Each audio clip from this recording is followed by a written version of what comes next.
The following is a special presentation of Extreme eSpeed TV, your new home for everything iRacing and eSpeed.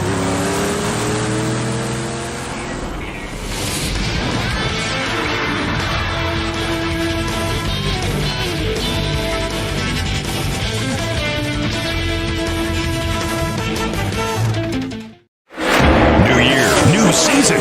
Extreme eSpeed TV brings you live coverage of the light electric company NextGen Series.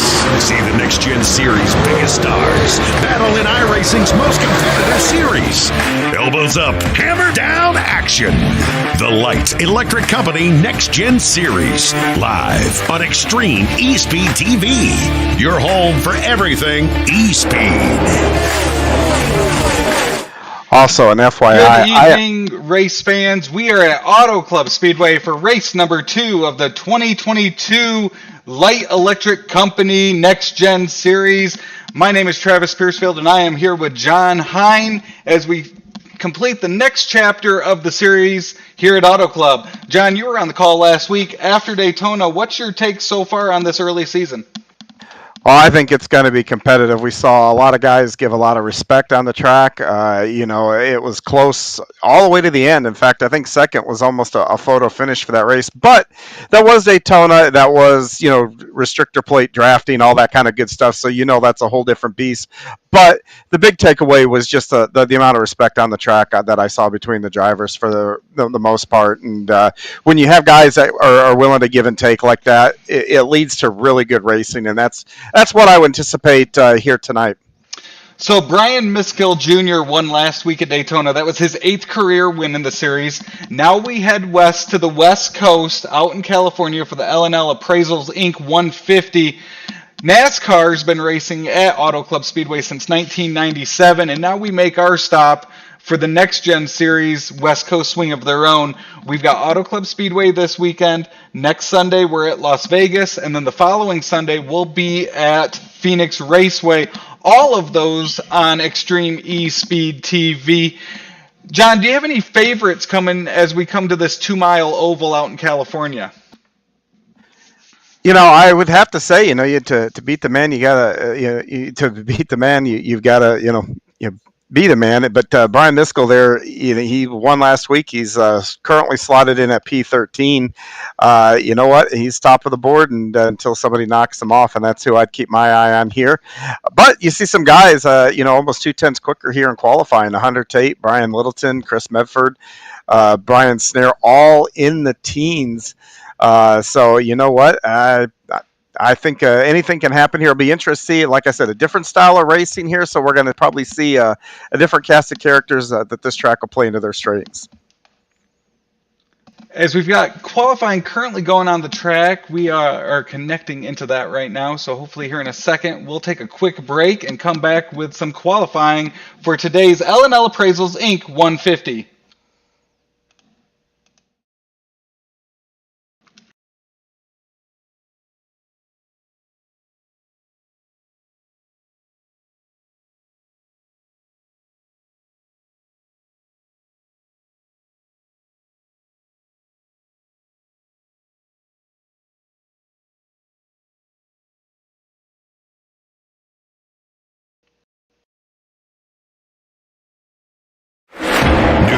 New season. Extreme eSpeed TV brings you live coverage of the light electric company NextGen Series. See the NextGen Series' biggest stars battle in iRacing's most competitive series. Elbows up, hammer down action. The light electric company NextGen Series, live on Extreme eSpeed TV, your home for everything.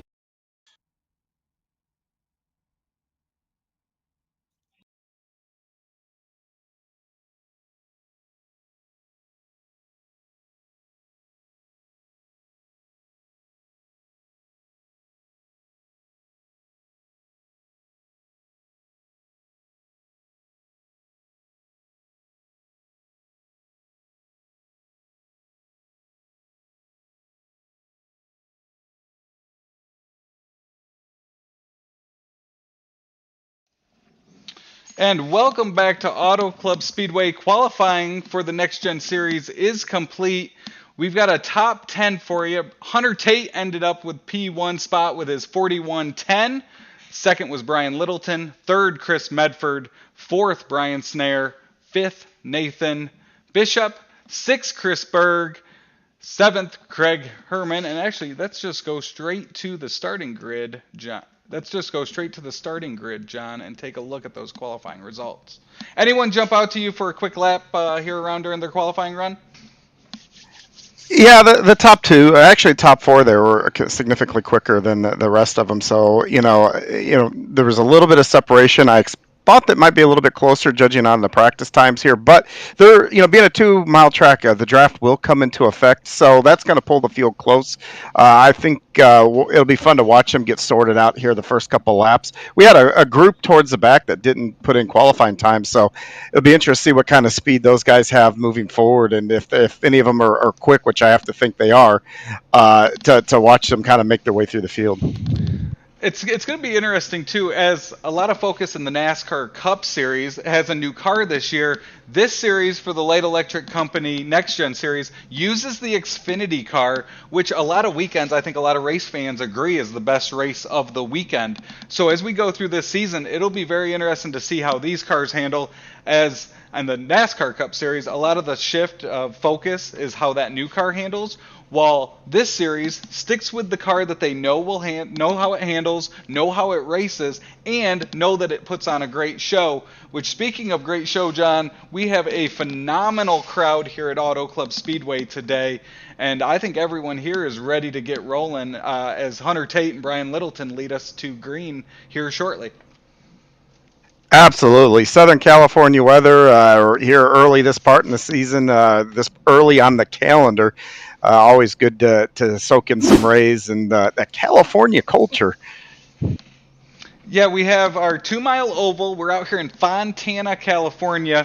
The racetrack here, as I mentioned, opened in 1997 for the NASCAR Winston Cup Series at the time. The corner's 14 degrees, front stretch 11, flattens out big time on the backstretch to 3 degrees.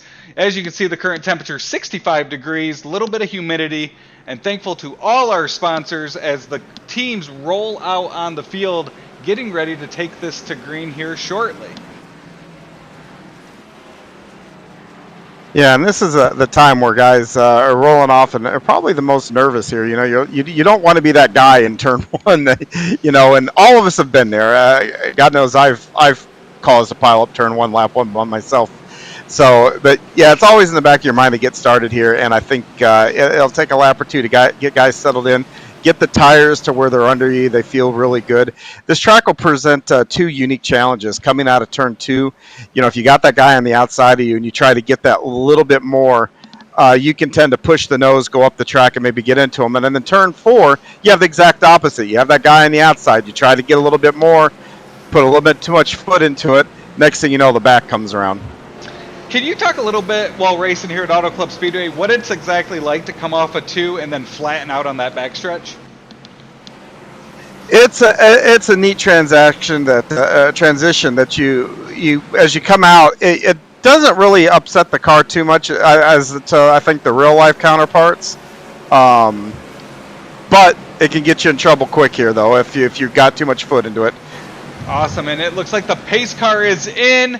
Hunter Tate's going to lead us to green, and the L&L Appraisals Inc. 150 is underway at Auto Club.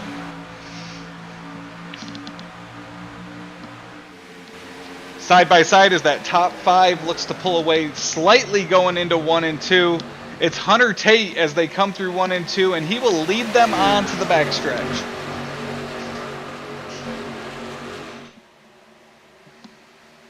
Yeah, and they're still packed up pretty good going down the backstretch here. And like I said, you get a little bit of a draft, so you got to be careful how much speed you carry into the corner if you're on the bottom. You don't want to wash up too quickly, get into the guy on the outside here.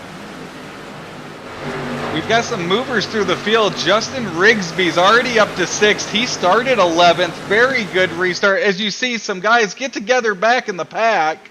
Looks like they straighten it out as we'll stay green, and we're on lap 2 of 75. The yellow flag is out. And with that being said, the yellow comes out. We'll check and see if we can see what brought that out exactly, and take a look at that replay.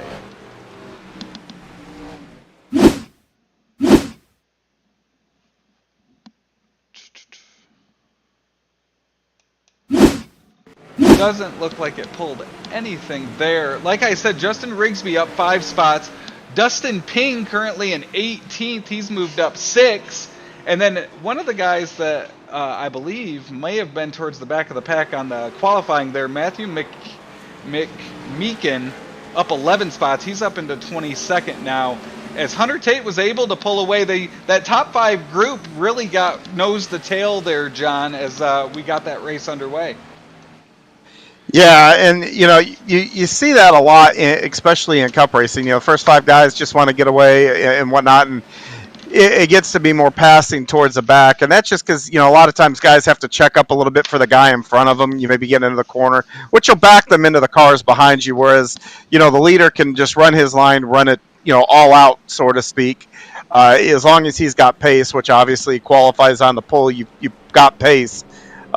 So that's kind of usually why you see the string out and then the cluster in the back. As we see the number 8 of Hunter Tate on the track, he was the Linda Haney Memorial Pole Award winner today. So add that to his list of accomplishments for the 2022 season. Brian Littleton fell back to 5th on that start of the race. As we wait to go back to green, pace car still has the lights on, so we'll at least do one more. Yeah, and a couple cars went down pit road to take advantage of getting some fresh rubber and whatnot, be able to stretch that fuel out just a little bit. So that'll be interesting to see, how often they do that. John, any idea on how many laps you can do before you really start to see those tires wear, where you'll start losing speed on anyone else that has a little bit fresher rubber than you? Yeah, probably about 15 to 20 laps, and they'll fall off. But at that point, though, it does more to equalize than anything. And what you'll see is, not that all-out speed difference, but you'll see someone maybe a tenth, 2 tenths quicker. So all of a sudden, when you come up to guys, passing becomes a little bit easier. But you're not going to, all of a sudden, everybody's tires are going to fall off, and you're not going to charge through the field. The guys that you've been racing around may become just like I said, just that a little bit easier to pass.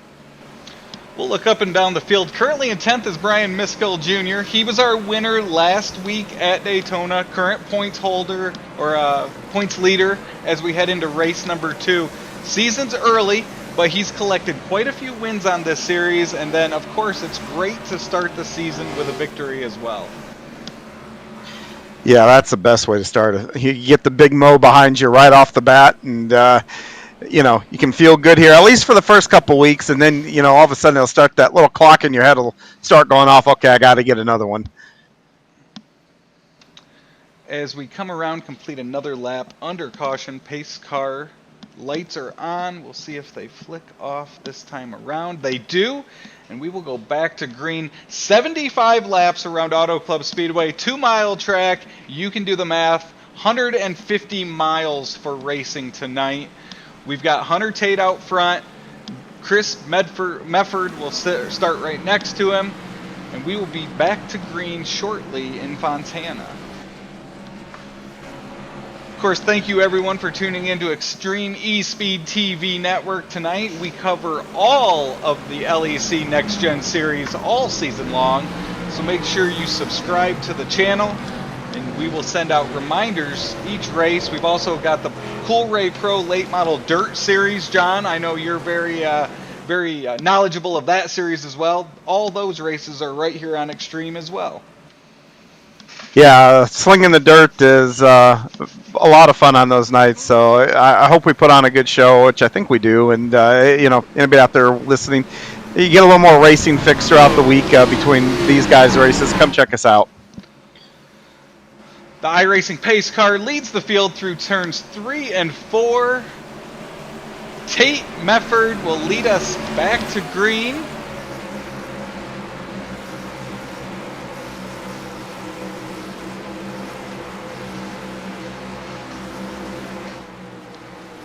as the pace car makes its way down pit road.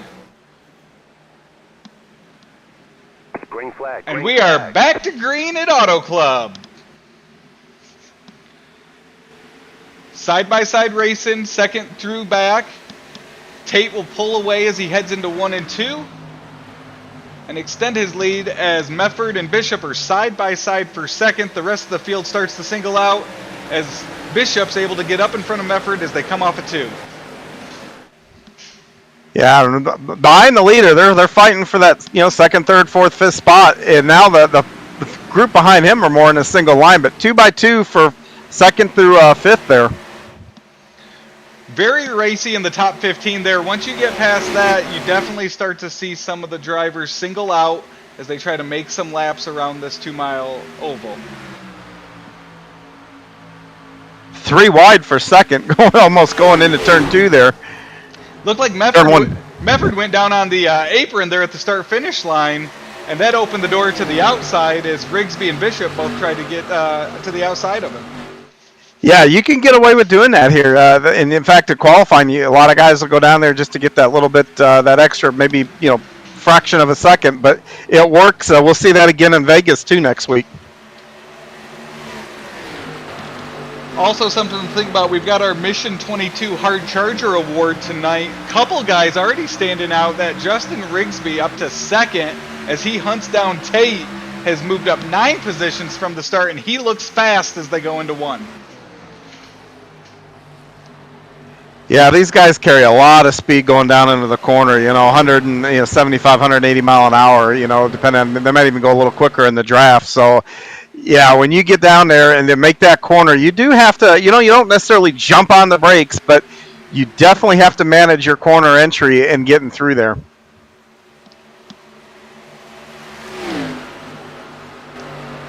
Tate has a challenge from Rigsby early. Rigsby to his outside as they make their way down the front stretch here at Auto Club.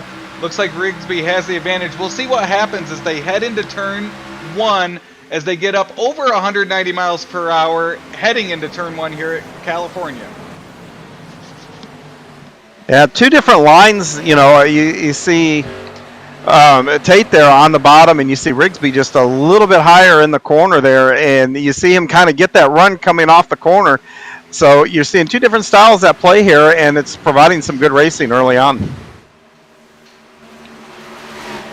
That's the one nice thing about when we come to Auto Club. You can race from the bottom all the way up to the wall. You think of the NASCAR Cup Series drivers like Bell or Larson, the dirt guys that have made it to the asphalt. Love riding that high side, but Auto Club allows you to find what works for your car and really makes it open. As you saw, Tate's one of the fastest out there now. He's running that low side. Rigsby really can move all over, which might pay dividends as this race moves on with his car control. Yeah, we got a battle for second. Chris Medford, kind of almost what we prefer in dirt, is diming in the corner, went in a little high, turned down, kind of down the hill coming out of the corner, got a great run, and takes over second place as they go through 3 and 4. Tate starts to slip back as Rigsby, Mefford, and now Berg has his sights on Tate. As you still see Mefford now moving down to the apron, trying to catch everything he can. They've all got their sights on Rigsby right now. Yeah, and Tate did a smart thing there. He got up behind in the tire tracks of Rigsby and got a little bit of a tow, which kept him even. With Medford going down, but Medford now kind of prevails, and now he's got to get the draft going down the back straightaway to take command of second there. When they try to catch that draft on the back stretch, John, is it quite easy to just pull out and get alongside of him, or is it still taking some work to complete that pass? If you time it right, you can pull around it just like the slingshot at Daytona or whatever. You can use that momentum and at least get the position that you want going into the corner. And doing that, you can complete the pass a lot easier that way. It looks like Tate has now moved to the middle of the track. Not sure of his handling, but it might be getting what appears maybe a little tight, or maybe he's just searching around to see what he can make work. As Rigsby's now got some battle from Mefford and Berg. We look up and down the field. Dustin Ping continues to move up. He's up to 15th. He's up 9 positions since the start. We talked about Matthew McMeekin. He's now up to 18th. That's up 15 spots. And then, as we mentioned, our last week's winner, he's moved up 2 spots since the start of the race. He's currently in 11th in that 33 machine. As they all continue to make circuits, we've got 13 laps down here at Auto Club Speedway, and everyone is currently chasing the number 31 of Justin Rigsby. Yeah, the battle for second, though, between Mefford and Berg here really heated up here in about the last lap and a half. And again, 3 different lines as these guys go through turn 3 and 4. Just really neat to watch. And right now you got Mefford, who has been really sticking to that middle line. Berg has been going to the inside, and then they go into one, and they all shake it up and switch what lanes they're on, as it looks like Mefford now gets in the tire tracks of Rigsby going into one. Yeah, and Rigsby's been doing a nice job, through 3 and 4, really going into the corner up high and, doing as I referred to earlier, almost diming in the corner, driving down the hill as he comes down, getting that little bit of extra momentum that the hill. Now, as I say that, he goes to the bottom, so I think all these guys are really testing things out. You keep in mind, there's a long way to go here. 66 into the wall coming out of the corner. Chris Berg. He will drop back, lost a couple positions with that. He continues to stay on the track. Be interesting to see what he does now, as he now falls back into the grips and currently sits in 6 as they go through 1 and 2. Yeah, it looked like he was just picking the throttle up just a tad bit too early there and lost the nose a little bit and went up the track, but he didn't make a whole lot of contact. The car looks to be in good shape here, but he has fallen back now about 5 positions since that happened and is now under fire once again from the 88 car there of Dale Osmond, and he might even lose another spot with Littleton right behind him closing in. We've got 3 wide racing for 13th between Snare, Hyde, and Baker as they single out going into 1 and 2, but go right back at it as they come down the front stretch, or the back stretch. John, we've got 16 laps down now. When we have a long green flag run like this on a bigger oval, what really are you trying to do? Are you trying to set up for later in the race? You're just trying to gain as much ground as you can? What's going through their minds right now? Right now that we've got a nice long run in here, I'm probably a little bit into tire conserve mode. Just try to make sure I keep my tires under me, ride, be judicious where I try to pass. Don't use my stuff up. If we end up having to have green flag pit stops, which means we're going to be running another 20, 30 laps, you don't want the tires to be gone by the end of your fuel run. So that, at least for me, that's where my mindset is here. And you'll see guys that will push it. And all of a sudden they'll fall back to you, and you'll pass them pretty easy. And some guys are really good at doing that. It could be a guy in front of you. Next thing you know, they drive off from you, and means you were probably overdriving just a little bit, using your stuff up. So that's really what I think you should be the mindset right now of the guys. But if you're back in the pack, though, I'll tell you, it's a long way to the front, and you still need to feel like you got to go a little bit. John, while we were talking about that, we had the lead going back and forth between Mefford and Rigsby, really running 2 lanes, a couple crossovers in there, and now they fall back into line, but we have a new leader with Mefford out front. Yeah, and once again, you just saw the give and take between the 2 drivers, which you see throughout this league, which is a testament to these drivers and the respect that they have for each other in the league. And I'll tell you, when you latch on to leagues like this, you stick with them because it's a lot of fun. When you're in a league like this, John, and you build that rapport with the other drivers, how does it allow you to change your driving style out there on the track? Well, and almost like any league, once you start to get to know who you're racing, you learn their tendencies. You learn guys that you can trust. You means you can get door handle to door handle with them, and guys that may have struggle a little bit with control or awareness issues. That I need to give them just a little bit room, but that's one of the big benefits to running a league is just getting to know your opponents, and that does make it easier to have this style of racing where you can give and take. You kind of know how each other are gonna race.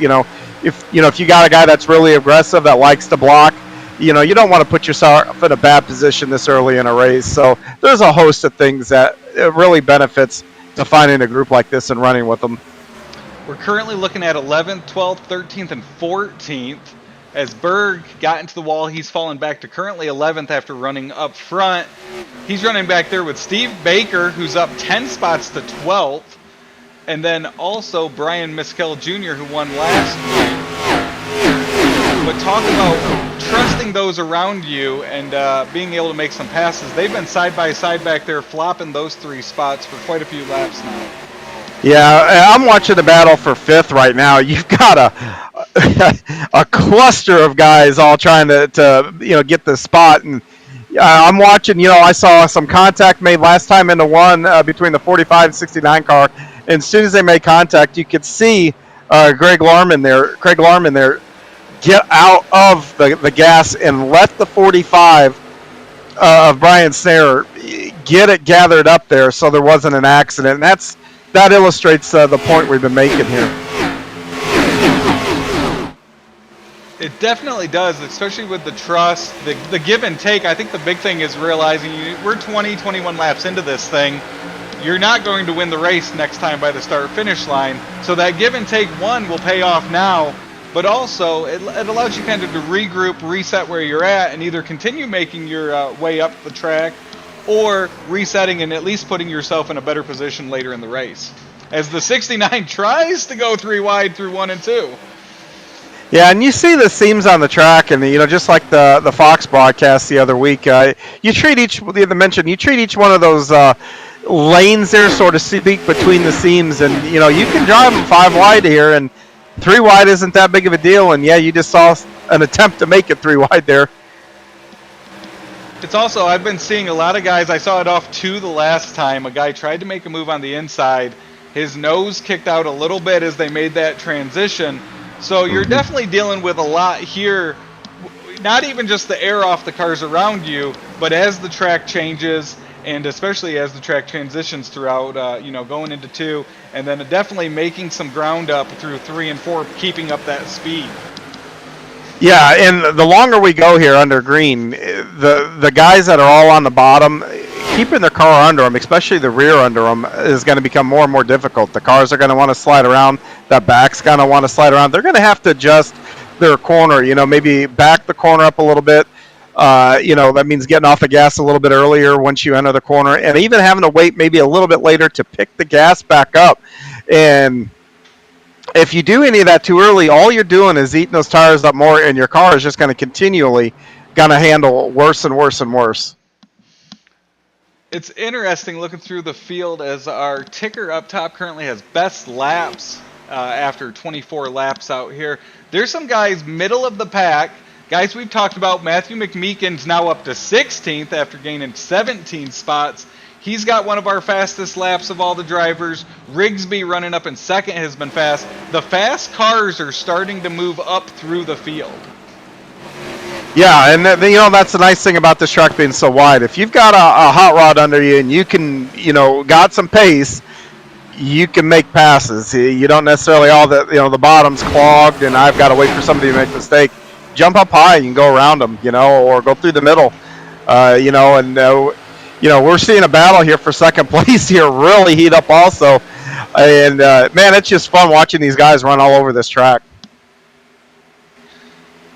Mefford has pulled away a little bit. He's got a 1.4 second lead, but 2nd through 5th are all under a blanket, coming through 3 and 4. Down the front stretches, Hunter Tate, Rigsby now battle for 2nd.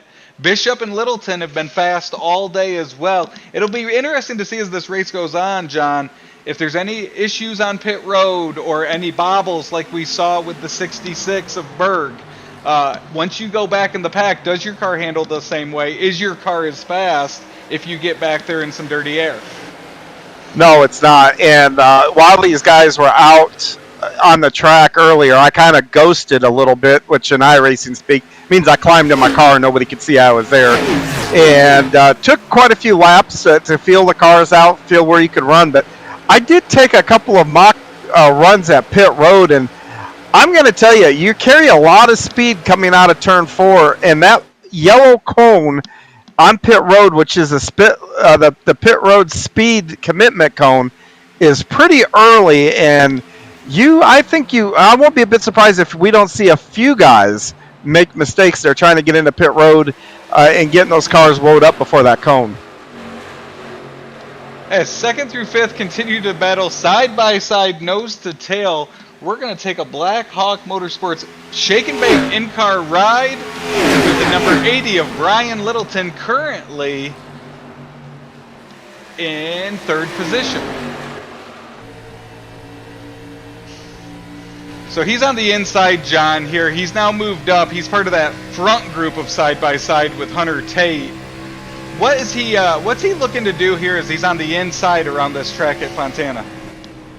He really needs to carry the center of the corner better than Tate does, because Tate's always going to get a better run off the corner, which you see right now coming out of the corner. He's able just to get that, from the middle of the back straightaway on that run makes such a big difference. But he's got to be careful though, not to use up those right side tires, because he's putting more wheel into it on the bottom, which in turn is making you use those tires up just a little bit more. With those guys going nose to tail, side by side, how long do you try to continue to do that at this point in the race? Is it a spot where you maybe give up the position or try to figure out a new line to get past the guy, or do you just continue to battle them as long as you can? If I don't clear them in a lap or two, then I back up here and say, okay, let me regroup here, get up here. Now, I'm not going to use my stuff up this early here, But if we're towards the end of a run and I know I'm pitting in a couple laps, then I'm going to try to run it and push it, because I'm not going to pay as big of a penalty. And you see now Littleton has kind of given that up just a little bit, and Tate's coming to the pits. We've got Tate, Bishop, and Baker look to pit this time by, as they will go in. They'll be the first ones to hit the track. Any strategy to coming first here into pit road? Oh, absolutely. You can come in and get a set of fresh tires and be almost, probably a half a second faster than, up to a second faster than everybody else. So you can make that ground up if they wait a couple laps to pit. But I got a feeling the fact that these guys did, next time around here, I won't be a bit surprised if we don't see quite a few others do the same.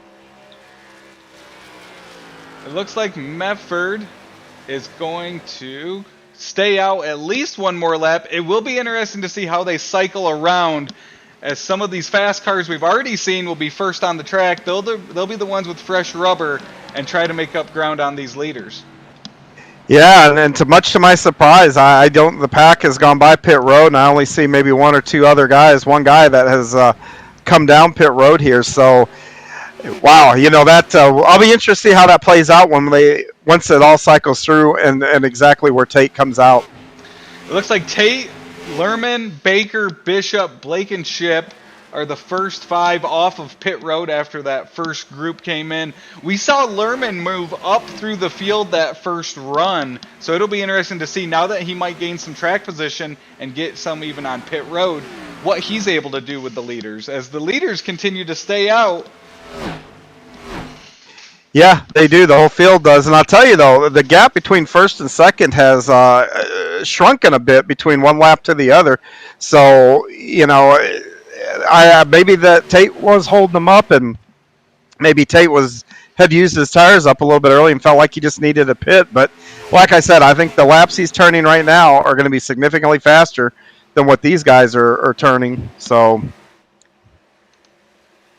Rigsby is on pit road. Rigsby makes his way down. We'll see if anyone else jumps in this time by, as Medford, Littleton, Smith, Snare, the leaders, continue to make rounds with 33 laps completed. And there you see the fresh rubber of the 8 car and the 69 Allurman. They have fresh tires, and they're definitely able to pick up speed on the leader, as they'll look to pass by him and get their lap back on the track, this time by the green. Yeah, well, Hunter Tate just ran a 41.75 that last lap, and you go and you look at what the leader has run. Let me find him, or I can see his lap time is a 43.11. So you're talking a huge difference. How long do you think Mefford stays out before he goes green? And do you think what would be the strategy of staying out as long as he has? Well, if you're hoping to catch a caution, because that could be, some guys, go as long as they can, hoping to catch that caution and get the advantage that way, get track position. Because there's a high likelihood. I mean, like I said, pit road is difficult to get into. The cars are handling the worst they've handled, since they've gotten in them. So, there's a lot of different strategies here to be at play. Would waiting to come in have any advantage on the back end of this next run?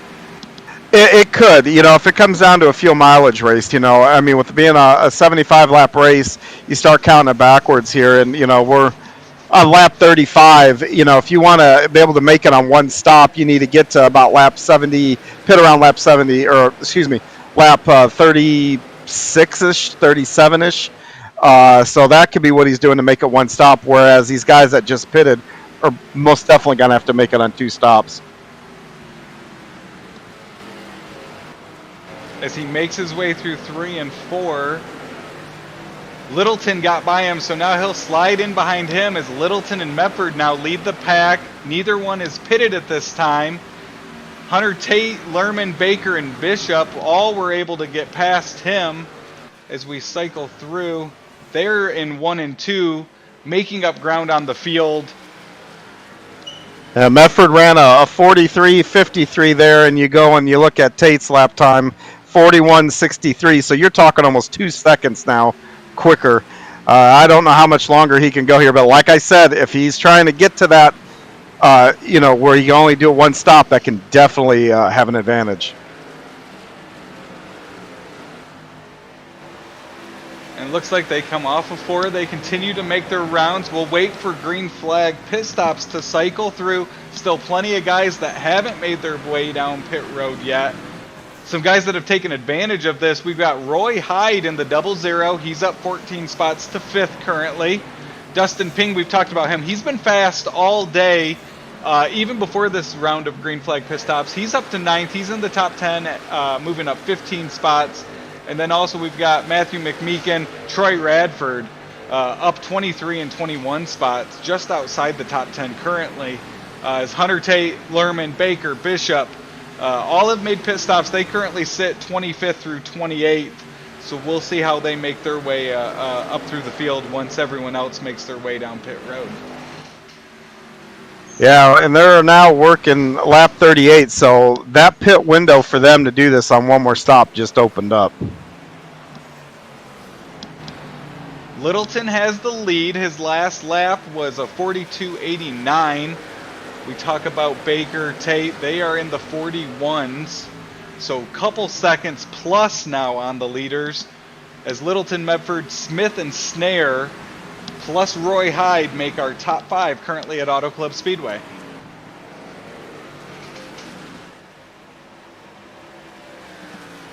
Yep, looks like they're coming in. Michael Snare and the rest of them are coming by, pitting this lap here. So I do think you'll see a bunch of them come in now. Yes, a lot of them just came to pit road, are now on pit road. What's that like as you make that transition off of turn 4 here at Auto Club and try to get it woed down for pit road? Well, I tell you, it's deceiving because it looks like you've got a lot of time because where pit road, the wall the pit road starts is, I don't know, maybe about 50 feet further back than where that cone is that you got to be pit road speed. So as you're coming in, you're focused on that wall, and then all of a sudden you see that cone and go, oh, I got to get it woed up. So unless you've taken mock runs at it, which, like I said, I did, and that could really catch some guys off out of sync there.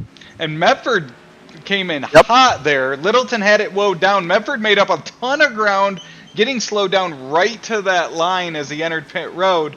As now everyone's been through, they make their way down pit road. Now we'll look and see where Hunter Tate and Baker shuffle out as they've already made their pits earlier. And then also see that speed difference with about 10 extra laps on their tires as well.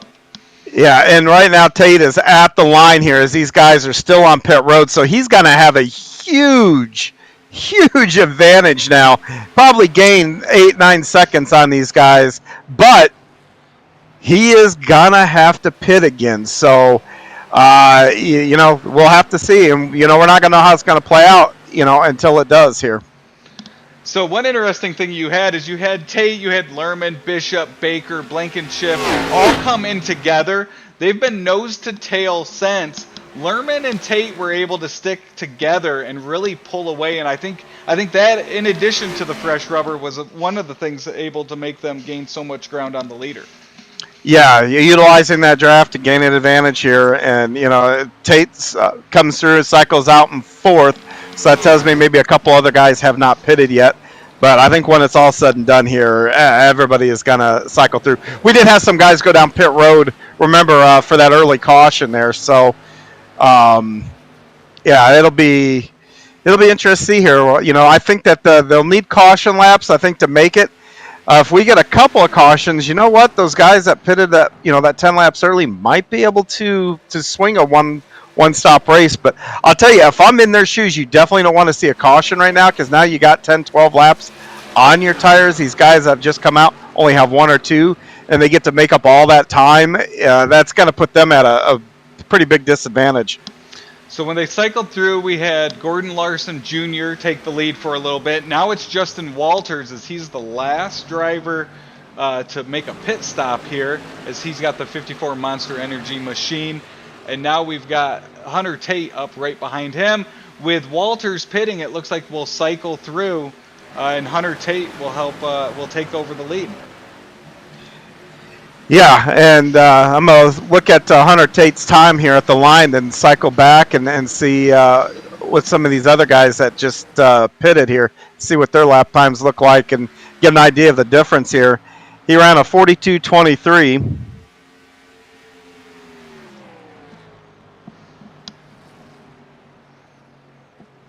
And we go back to Medford, and he puts in a 41.59. So you're talking 6/10 just in those 10 laps. But you remember, Tate had a 2-second gap on him every lap prior to that pit stop. So that's, they're not going to make up that with that tire difference in that pit stop cycle. So they're going to need a caution, or Tate's going to have to take that extra pit stop to close that gap, I think. For Tate, Lerman, Bishop, Baker, what lap are we looking at that they can make it to if this stays green? I don't remember the lap they pitted in. If they, I would say, judging by these other guys, they went about 38 laps on. So I think they pitted right about lap 28, 29. If that's the case, they're going to make it into the 60s pretty easy. So you're talking probably 10, 15 laps to go. They're going to have to pit. So it cycles through. We've got Hunter Tate leading, Craig Lerman second, Nathan Bishop third, Steve Baker fourth. He's our big mover right now in the top 10. He's moved up 18 spots since this thing went green. As we've got the Mission 22 Hard Charger Award for tonight as well, so we'll see how that shakes out. Another guy that after pit stops has made up some major ground is the Troy Radford machine in 14th currently. He's up 20 spots since the start of this race. And then the car right there in front of him, that number 1 of Dustin Ping, he's now up 11 spots, currently running in 13th. So definitely a lot of movement, and this, we've talked about it, this track allows you to gain ground and make moves under green. Yeah, and if you look right now, Medford and Littleton and those guys that had control of this race are now back in 9th and 10th and in heavy traffic too. So that's going to also take away the advantage they have on these newer tires. They're going to have to use the tires up a little bit to get around these other cars, probably be held up just a little bit. So that's all going to play into Tate's favor. But like I said, the thing looming out there is that second pit stop, having to make another stop. So not to continue to harp on it, but when Tate Lerman and some others came in together, is that something they've planned prior to the race, or is that something that comes up once this thing goes green, and you're working on strategy once you see what your car's able to do? it's something I think you will work on. You go with the flow and see what's going on here. And now that I'm doing a fast calculation, I stand corrected. They only both have to make one more stop, to get through this. Because if they get to lap 60, they can take enough fuel to get to the end. If they got to pit on lap 50, they can take enough fuel to get to the end. So both guys have to set, that one extra. Let me rephrase that. Math was never my forte here, but now that I'm thinking about it, these guys are good to go to the finish if they can stretch their fuel, but the other guys would have to pit one more. So, yeah, this is continues to go green. Now that I'm looking at all this, going to be real interesting at the end. The last 10 laps for sure. Currently looking at about 10th position. We've got Brian Littleton, Brian Mescal Jr., Blankenship Ping. All continue to be side by side. We saw Littleton up front before that green flag stop. He shuffled back. You got Medford up there in 7th, all continuing to try to move back up the field as Hunter Tate, Bishop, Lerman, Baker continue to make laps with the advantage they were able to pick up. Last time by, talking about speeds, John, Tate still continues to put up a fast time. He's only fallen to about a 42.3. With these guys racing side by side back there, they're just over 42. So definitely side by side racing, slowing down their momentum. Yeah, absolutely. And that's, I said, I don't know if there is no caution, if they're going to make up that distance. And I know what was throwing me off about the fuel mileage now. We had a caution early on, and they got to lap 38 with caution laps. If there is no caution, if we go caution free, I'm skeptical they can get to the end without having to make that second stop also now that I'm looking at it. So we will see. We're currently coming to lap 50 of 75. Hunter Tate leads the way after some green flag pit stops. Obviously some pit strategy, driving strategy going to come into play here at Auto Club, which is not uncommon for this track.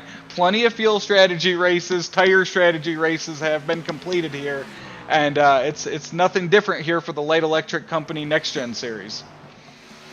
No, it's not, and that's that's part of the fun. And as a dirt guy, we run 30 lap features, and this whole pit strategy stuff is fun. I think it adds such a cool dynamic to racing, and anytime that you've got to do that, I think that's the one thing that we lack over on the dirt side. But we make up for it in other ways, I suppose. But yeah, you can sit here and run this race, 5 different ways to get to the finish, and heck, all 5 of them could prove to be right. It's just the one you got to be the fastest one in.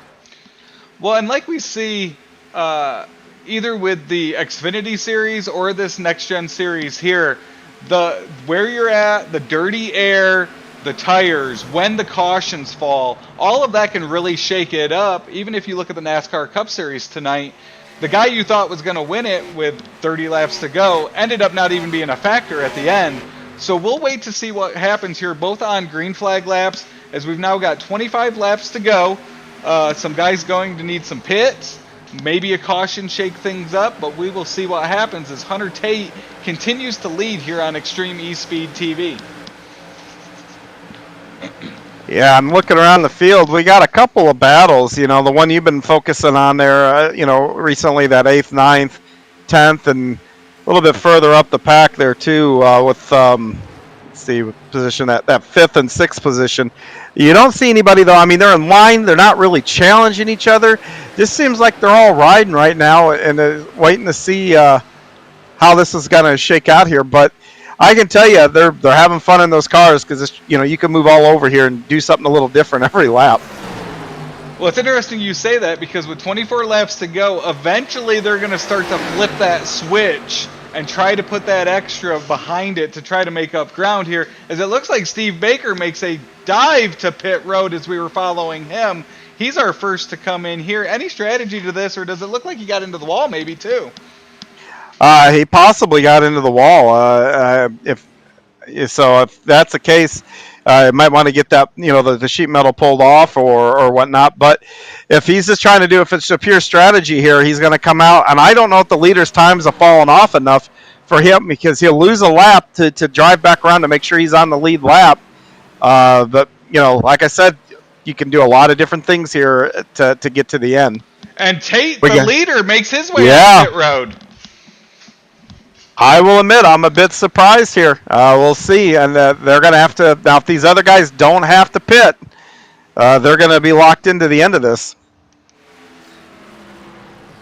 Roy Hyde in that 00 takes the lead. He's got the Travis Smith machine, that number 9 behind him as we start to cycle through with some guys making through. Medford, who led early, is now up to 3rd, so we kind of start to cycle through again as some guys had to make 2 pit stops, some trying to stretch it out. It'll be interesting to see, and like we said, a fuel strategy race at Fontana is pretty commonplace since its history dating back to the start in 1997. Yeah, I sound like a broken record, but yeah, 5 different ways you can approach this race, and each one of them could prove to be right. It's just a matter of how quick you are and how you play your cards. But right now they're coming out of the pits, and it looks like they might lose a lap. Right now, Roy Hyde is coming out of turn 2, is going to put the 27 machine of Bishop a lap down. It looks like the 8 car, though, of Hunter Tate is going to stay on the lead lap, but it looks like Hyde may be coming to pit road now. It's also going to be interesting as we watch Tate. Tate had Lerman behind him drafting with him their last pit stops. They were making some really good laps. He is out there all alone now as the rest of the field gains ground on him going into 1. Yeah, Bishop just pulled up to Roy Hyde and just drove by him like he was standing still. A really good illustration here. And he'll just drive away from Hyde as they come out of turn 2. So significant difference. And got to give a shout out to Roy Hyde in that car. That is still like my favorite paint scheme that I've seen in iRacing in a long time. The best part about that is on the side where right where like the sponsorships goes, if you can get a shot of that, he's got Ford and Toyota's decals, but they're kill shots like the World War II guys used to do, the dog fighters. But they're Ford and Chevys, and I got to give that points for creativity. It's pretty cool. It's painted up like an old fighter plane. We have some great paint schemes, some great sponsors. Did you see that 45 machine of Brian Snare? Even a little throwback to some Richard Petty paint schemes. Yeah. Definitely brings STP straight to your mind. Monster Energy logos obviously out there are quite common. But a lot of cool paint schemes, especially in this series. And that's part of the fun with this is a lot of these guys in this series use those paint schemes to really show their personalities off, which just really lets you know who they are and how much fun they have racing in this series. Yeah, absolutely. It's kind of cool. You can put your heroes on there. If you're a business owner, you can put your business out there. You can do so many things, and it's pretty neat. And guys really do a really nice job of being creative with them, and really, like you said, shows their colors. Talking about lap times, that last time, Hunter Tate, currently running 23rd, shuffled back, is about a second quicker than the leader. So he continues to make his way up. Nathan Bishop actually a little bit faster than him even, currently in 24th. So it'll be interesting to see as they try to make their way. And then there's Nathan Bishop.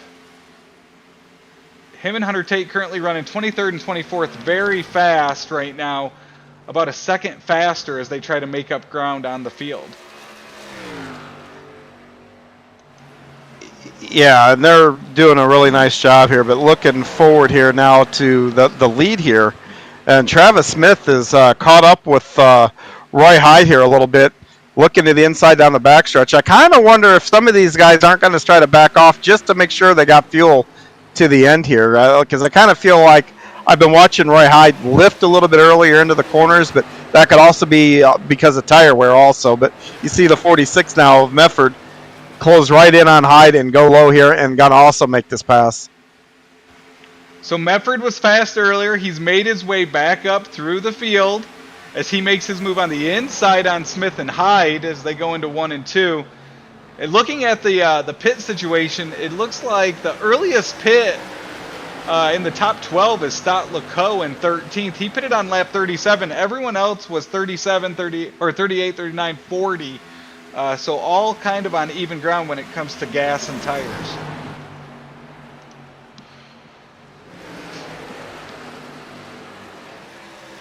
Nice crossover for the lead here. Yeah, Smith fought back hard on Medford there as he made it to the inside. He'll go down on the apron as they come to the start-finish line, as we've now got 15 laps to go.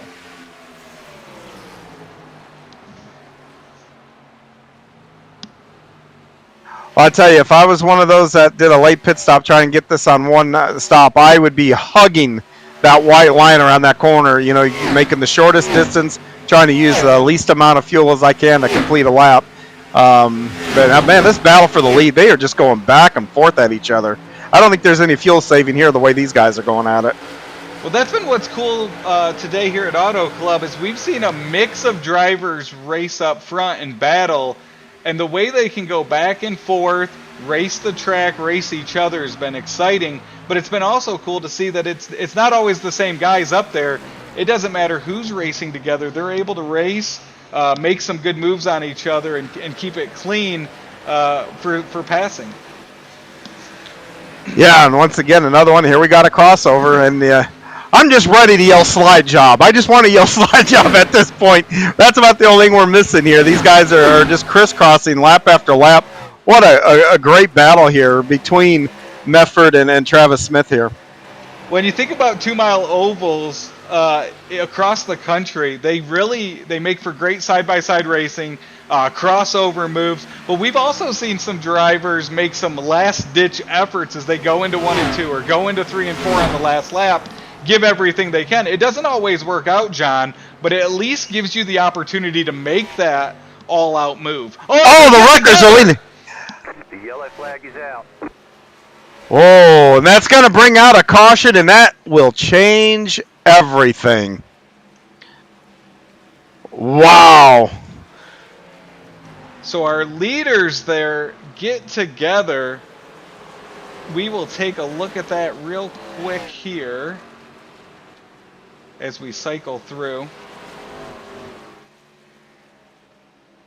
As that was Medford and Smith.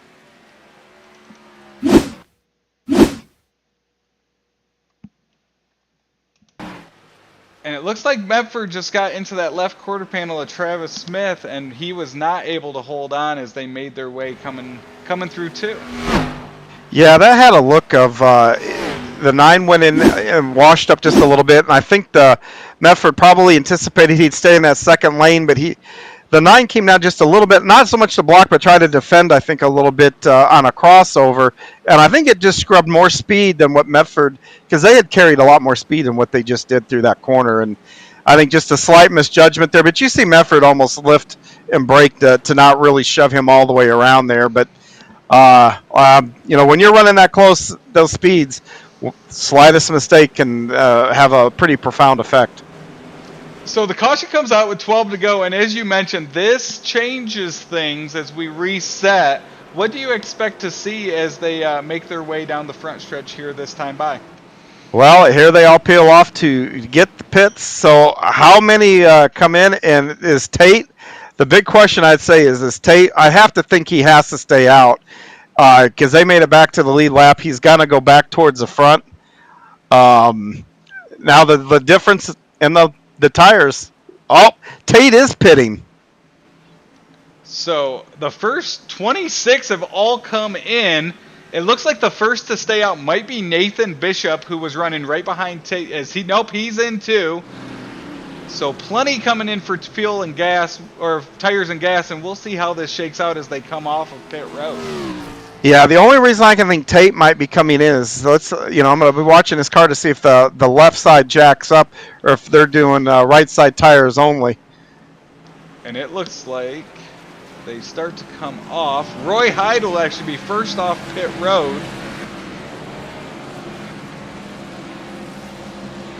Yeah, I think he's taken both sides. Wow. So plenty of movement here. Roy Hyde comes out first. Brian Littleton back out second. Brian Snare third.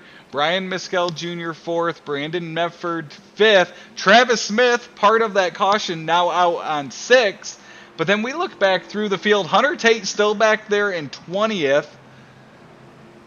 And some others still making their pit stops. Yes, and Chris Medford for that contact was just given an EOL too, so he'll start at the back of the pack here. Um, and that's going to be, that's a tough break here for both those guys. I know that Travis is going to start sixth and might even move up a little bit more now. But you were talking about that last ditch effort. Well, we're going to back them back up here, and with when we take the green, we might have 8-9 laps to go. I think what you said about that give and take is going to go away here pretty. What we've been talking about give and take, I think it's going to become all take now. I think so. So let's go back to that last caution, John, as the pace car lights are on. Sure. With that last caution, we didn't see either driver really make a big mistake or a big gamble to cause that caution. If you're Medford, how do you kind of regroup after now getting put back to the end of the field for a racing incident in turn 2 there? How do you switch your mind back so you can make up as much ground as you can here? Well, you want to do two things. You want to be aggressive to try to get us, the best points day out of this is what you can. But in the same token, you don't want to ruin other guys. You've down here to the end, so you just kind of do what you do and try to drive within yourself. Because the last thing you want to do, if you're pushing it, putting yourself in bad positions or other people, you could end up wrecked and just end your day in the pits rather than on the track. And you don't really want that to happen either. So I think.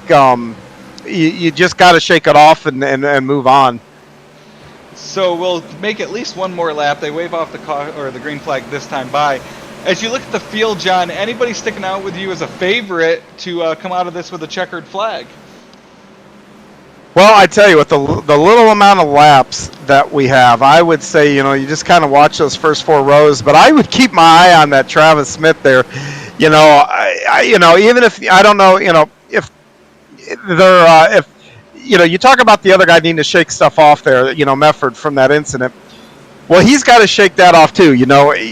It's good to get a chip on your shoulder. I tend to drive a little faster when I'm irritated, and being ticked off is a good thing behind the wheel at times.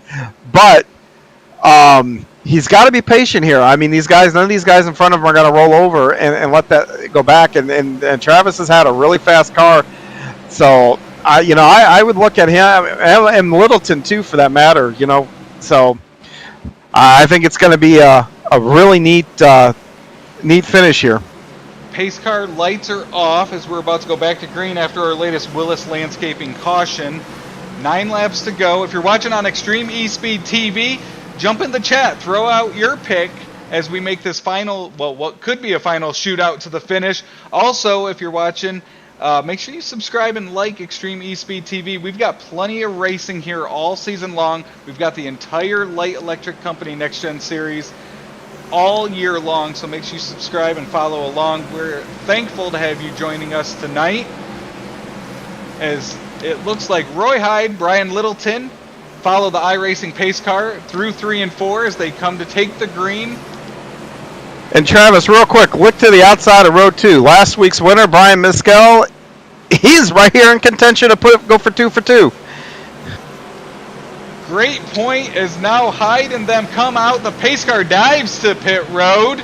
It's Hyde and Littleton. And we are back to green at Auto Club Speedway. Hyde had a great jump there as they go into 1 and 2. They're side by side behind him. Miskell trying to make a move up through there, currently in 4th. And like you said, Travis Smith there as well, as they're side by side behind the leader. Yeah, the inside lines seem to really prevail through 1 and 2 here. But I'll tell you, you don't have to worry about tire saving or fuel saving. You can just go as hard as what you possibly can right now. Hyde looks to pull away. Snare in second has as well, but 3rd, 4th, 5th, 6th, and back are side by side trying to make up as much ground as they can as Miskell, last week's winner, tries to gain some ground. Yeah, none of these guys are giving an inch back here, and you got to give it a lap or 2 for the tires to get under you here. And once we see that, it's going to be real interesting to see what line starts to prevail, because now the bottom does not look as dominant through 1 and 2 as what it did last lap around. And you look at some drivers we haven't really mentioned all night. Brandon Medford, Dale Osmond, Troy Radford are all up there, and they're looking to make some noise as Roy Hyde continues to lead. Brian Snare second, but they're 3 wide coming through 3 and 4. Oh, he's going to lose the back. Littleton makes a mistake, and The yellow flag he is keeps out. it going for now. Wow. Yellow flag comes out with 6 laps to go as he makes his way across the infield grass. Great racing. They were 3 wide coming through 3 and 4. Yeah. Whew. Yeah. Gives us a chance to catch our breath here now. Man, those guys were going for it from about third, fourth on back there.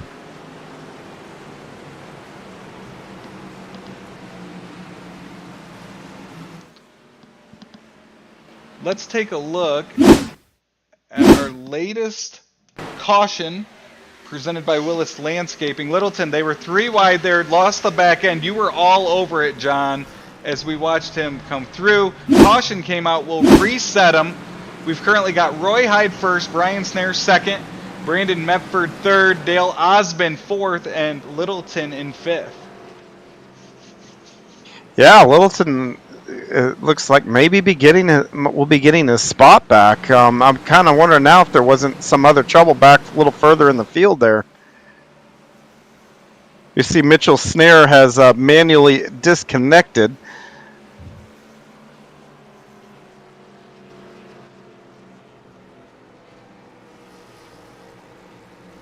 Oh, yeah, further back. Littleton didn't cause a caution.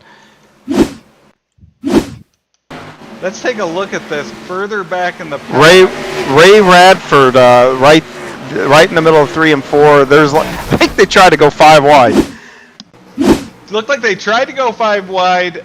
Caution, or the wreck started in the middle and then ended up going full width of the track, taking out 4 or 5 cars there. It looked like it was Radford, Bishop, Kopp was all involved with that one. So that was the caution, all while Littleton was making his shortcut through the infield grass. Yeah, it looked like the 22 there of Kopp got kind of his lane got narrowed up a whole lot there, and not really what he could do. He's trying to stay off, a whole lot he could do. He's trying to stay off the guys up front and the guys towards the back there. But tough break there, and we're gonna rack him and do it again. Which makes the move by Littleton even more impressive, as he was sideways. He was almost going down pit road. He was almost hitting the infield wall there at one point. But by sticking with it and saving with it, that caution comes out and actually benefits him after that near wreck of his own. Yeah, that's saving your bacon right there. I tell you, you almost feel like you won the lottery when you're in that situation. You know that, oh my God, I was going to go to the back. And next thing you know, before everything is done, caution is out and you get your spot back. And as good as he feels, the guys behind him are probably inventing some new cuss words. No, you got to be kidding me, really? That kind of thing. But I tell you, they're doubling them up here, and we're going to do it again. Roy Hyde was able to pull away. Him and Brian Snare pulled away on that last restart. Hyde had a great restart going through the Blackhawk Motorsports restart zone there. We'll wrap up our latest caution presented by Willis Landscaping. Go back to green here with Hyde leading the way.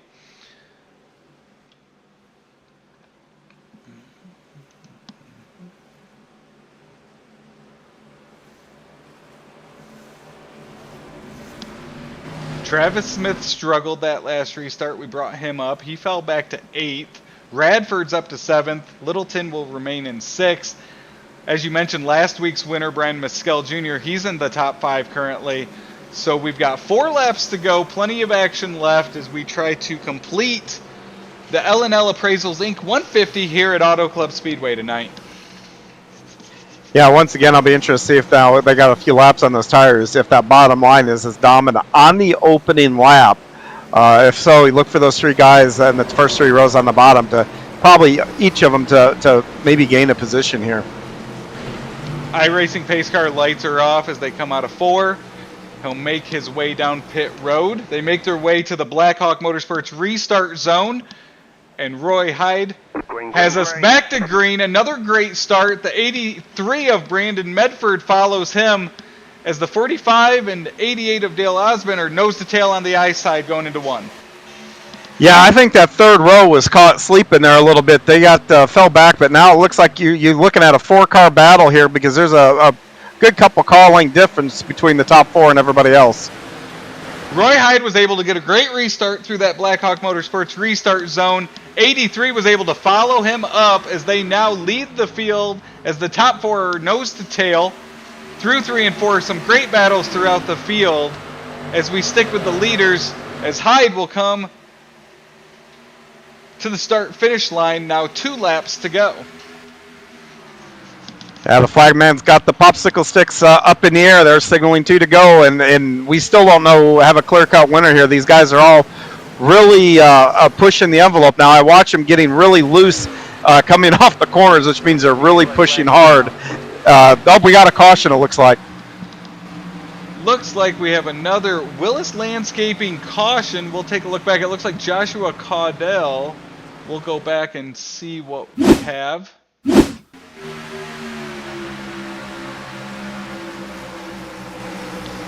And it looks like the 29 and 01 got together going into 1 and then collected the 23. We talked about it. The give and take might not be there as there was earlier in the race with now 3 laps to go. Yeah, and I'll tell you, that wasn't even I wouldn't even chalk that up to a give and take. That was a guy that looked like the nose you're just trying to get that little bit of extra, and and that nose just kind of washed up a little bit, and that can happen. And when you're driving as hard as what you're driving right now, you're driving harder than you have any point in time today. It's so easy for all of a sudden you drive it 50 feet, 100 feet further into the corner, and when you do that and turn the wheel, all of a sudden that nose doesn't want to turn like it had been, and it wants to go out to the wall, and that's really what it looked like happened there. And that was the 29 of Ryan Wilson, the 01 of Gordon Larson Jr., and the 23 of Joshua Caudell. They were all running late teens there for that latest Willis Landscaping caution. 3 laps to go now. Pace car lights are on as they make their way around. Roy Hyde had another great restart there. John, as these laps start to tick away, there's cautions after caution. What's going through Roy's head right now as he continues to have the pressure on him to make that great restart? Well, now he's got to just keep the ice in his veins. He needs to concentrate on make sure he gets another great start. Just do what he's been doing. Not overthink it. Don't try to get cute. I've done this before where, you always try to keep the people behind you off balance. But just play to your strengths here. Go where your car really likes to launch. Even if those guys can time it right, just trust your ability at this point. You're up there for a reason. That's how I would approach it, and I'm sure that he is too. I mean, it's frustrating, but you just can't start thinking about the things you can't control.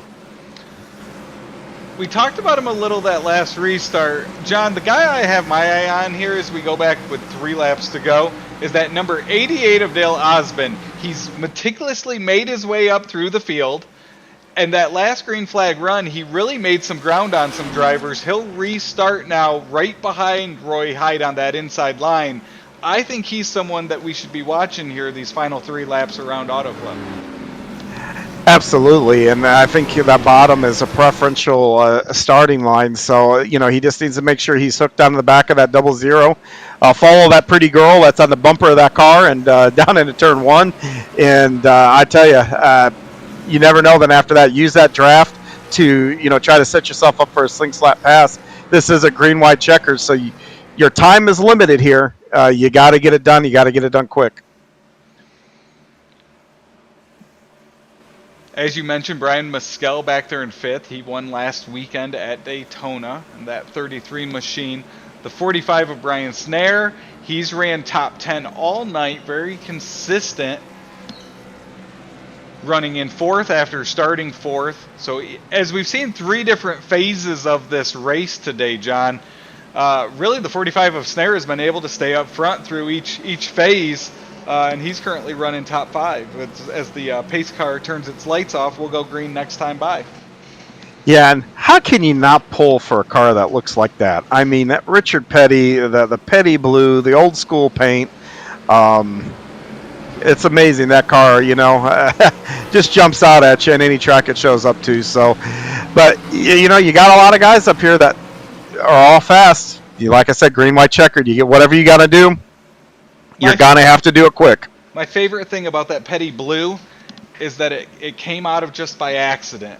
They ran out of blue paint, didn't have enough to paint the 43 for the King, so they added a little white to it, which out of that we've got our famous Petty Blue color, which I think is just an awesome story, especially something that's withheld for decade after decade.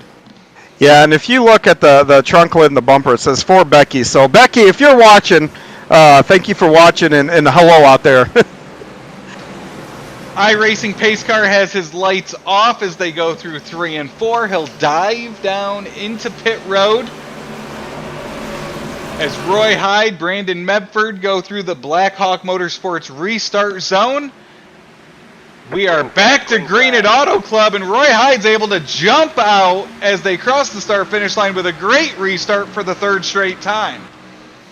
Yeah, and it's going to take these guys behind him at least a quarter of a lap, if not a little bit further, to reel him back in. They're going to have to use his draft to pull him back in. The 88 makes a move on the 83 through 1 and 2. He's got the inside line moving with Mescal right behind him. They're side by side, 2nd through 10th.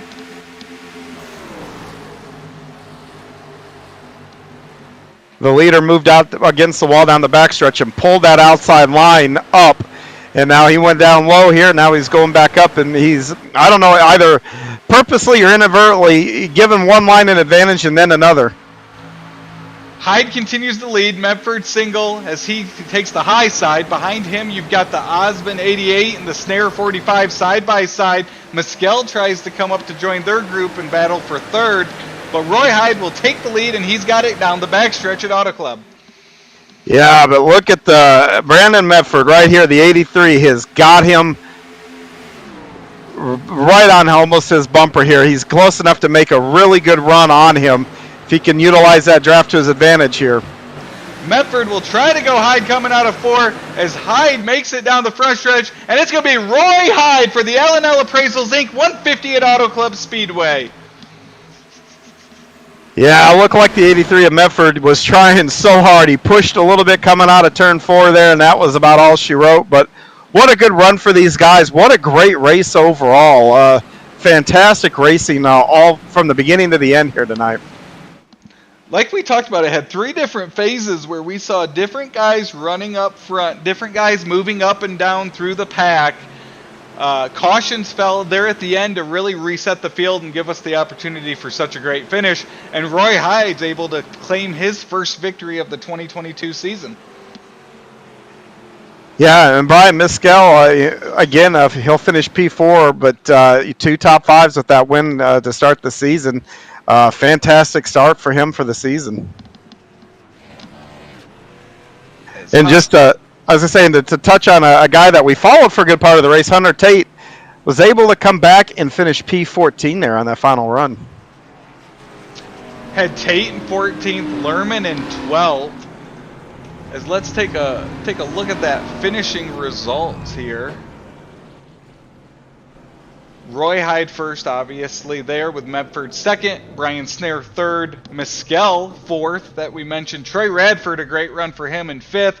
Dale Osmond ended up falling back there that last lap, finishing sixth. Matthew McMeekin, which we mentioned throughout the race, moving up through the field, comes away with a top 10 in seventh. Dustin Ping in eighth, Littleton in ninth, and Travis Smith in 10th.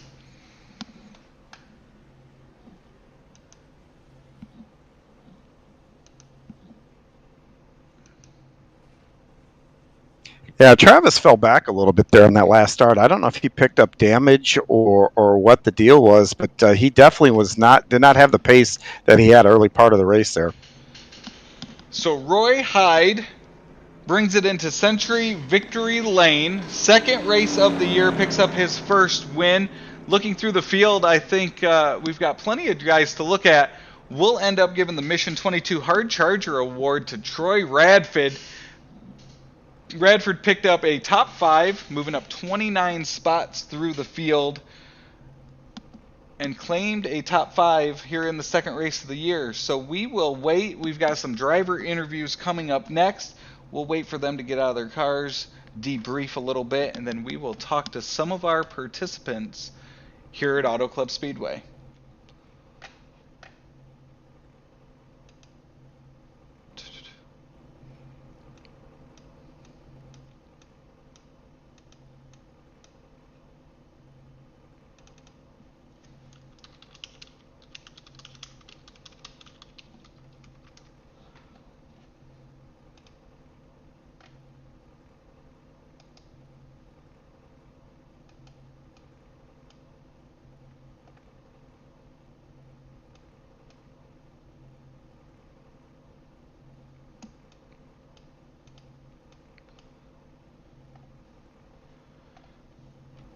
With that, we will take a quick break. We're waiting on Roy Hyde, our winner tonight at Auto Club. You're watching Extreme eSpeed TV.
Welcome back to Auto Club Speedway. We just had an exciting finish to the L&L Appraisals Inc. 150 here at Auto Club Speedway.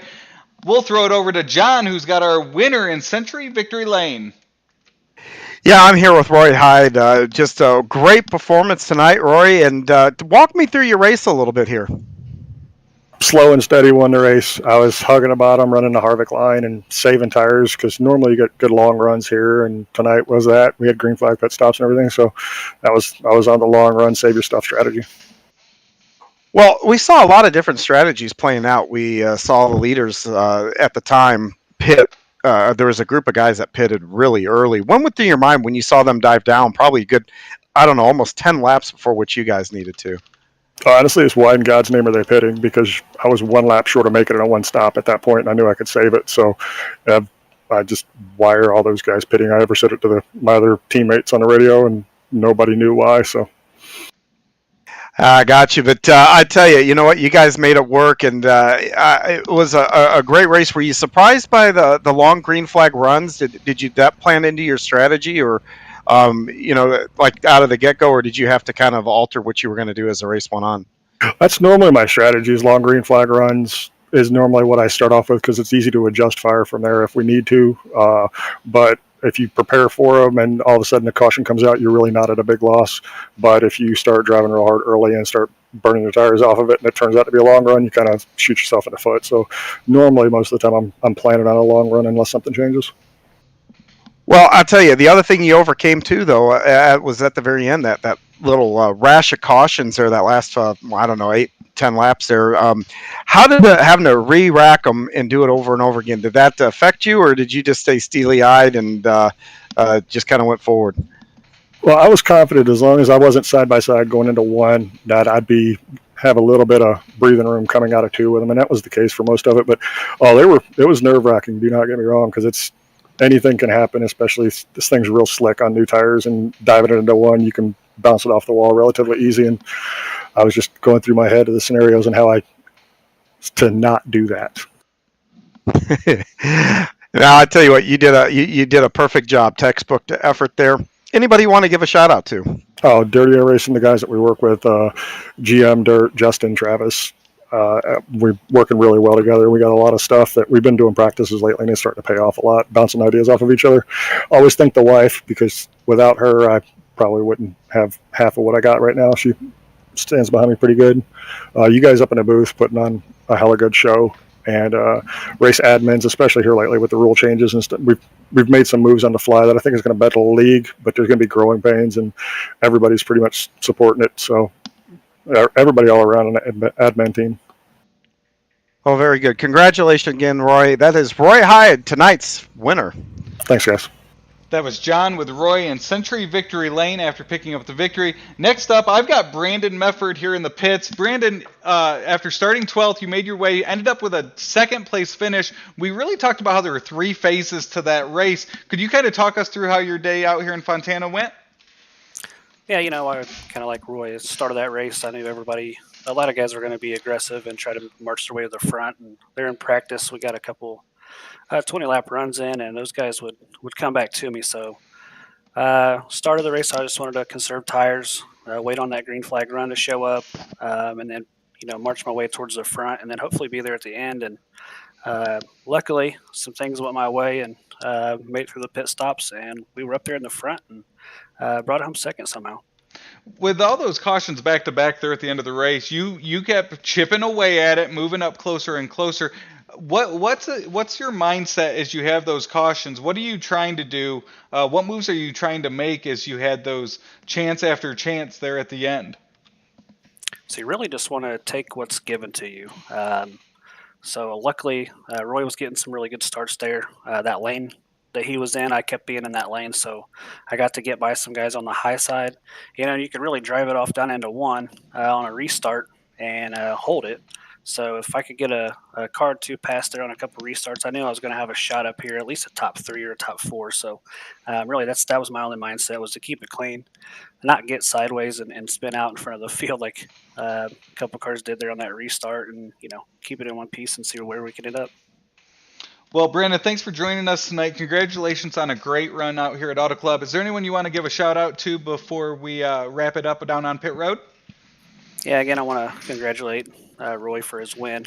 Brian on a great 3rd place position.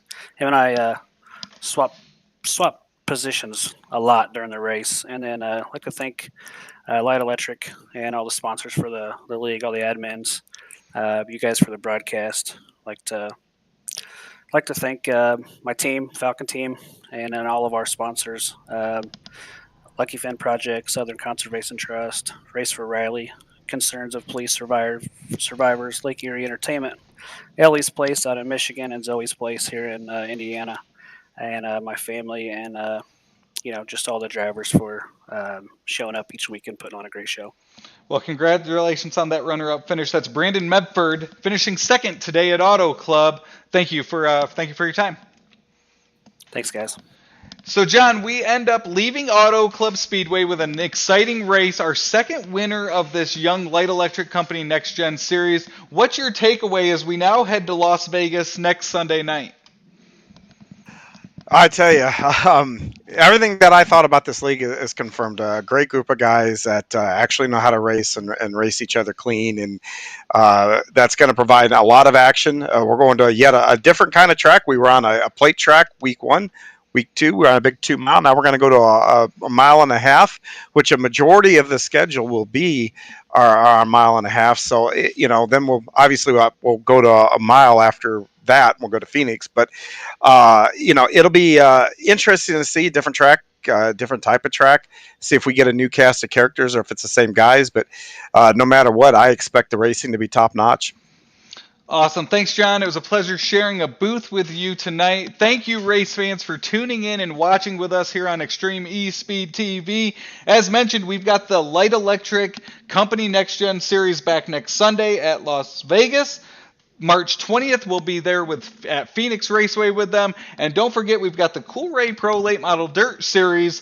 They return to action at Weed Sport Speedway on March 16th. Thank you for tuning in. We look forward to seeing you again. And from Auto Club Speedway, we say good night. This copyrighted broadcast of Extreme eSpeed TV Network is intended solely for the entertainment of our audience. Any retransmitted, reproduced, rebroadcast, or otherwise distributed or used in any form without express written consent of the Extreme eSpeed TV Network is strictly prohibited. We hope you've enjoyed this broadcast.